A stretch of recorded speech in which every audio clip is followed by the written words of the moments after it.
Why are you laughing? That was dumb. Only a little. Only a lot. Howdy. I wish we could harmonize your really low voice with my highest voice. What's up, guys? What's up, guys? What's up?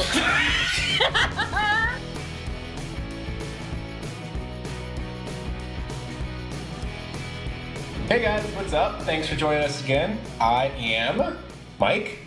And my name is Annika. And we are Mike and Annika.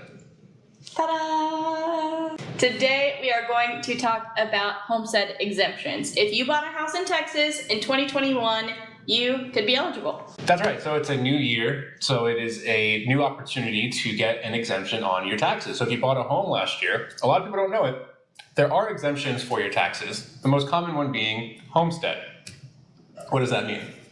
So homestead exemptions, it is based on your primary residence. So you have to be living in the property, and it would count, you can get up to 20% off of your home taxes. So, and that's based on the value of the home. Right. So it would be 20% off of the value of your home being taxed. Right. So let's say you've got, just to keep numbers round, a $200,000 home.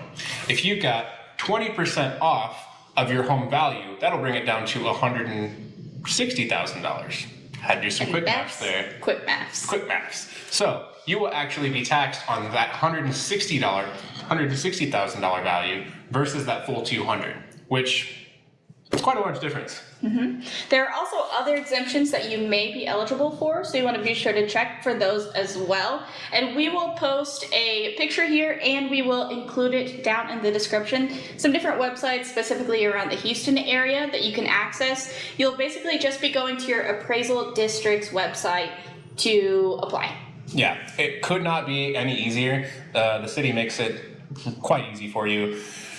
There are a lot of scammers out there that will try to send you letters in the mail or emails or anything like that saying like, hey, we noticed you bought a home last year. We'll help you do your homestead exemption for X amount of dollars. Right. Don't do it. It's absolutely free to do, free to anybody who bought a home last year.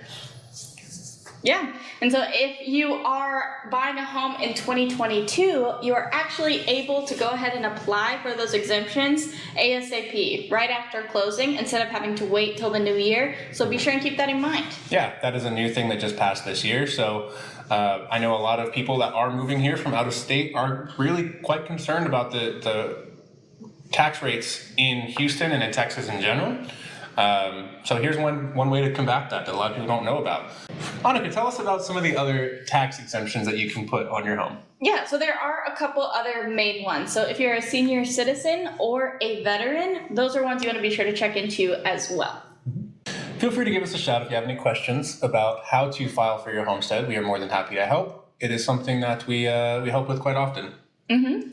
We'll be sure to remind all of our past clients when that time comes around. So if y'all are looking for a home in the future, please reach out and we can give you a hand. Yeah, and the sooner is always the better. They do give you until April to file for your homestead exemption, but the sooner you can get it done, the better. You know, it's always easier. That way you don't have that deadline looming over you with the possibility of missing it. And it really takes no time at all. Also, I'd want to add one of the most important things to do is if you bought a house in 2021, make sure you get your IDs and driver's licenses switched over to that new home address. That's going to be crucial and vital to actually getting that filed correctly.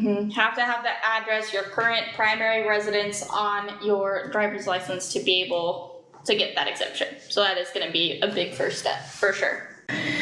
With the homestead exemption being based on your primary residence, if you do end up purchasing a new home in the next year and you're moving out and that becomes your primary residence, that would be the one that you want to have your homestead exemption on. So you can actually transfer it from your previous to your new home.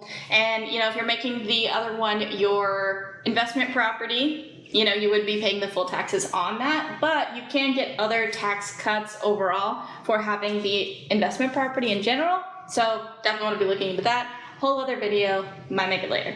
Let us know down in the comments, give us a like if you want us to make a whole video about what you can do for tax benefits on your investment properties.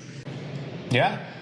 And I think that's just about all we have to say right now. If you have any questions, again, always feel free to reach out to us. Hit us up on the gram. Hit us up on our emails. Send a carrier pigeon if you're super old-fashioned. Hopefully we can get it. Thank you all so much for joining, and we will talk more next week. Later. Bye. Yeah, we actually have a carrier pigeon drop box for you. You know, like you just have to train them to really like. I'll send you the coordinates of our coop.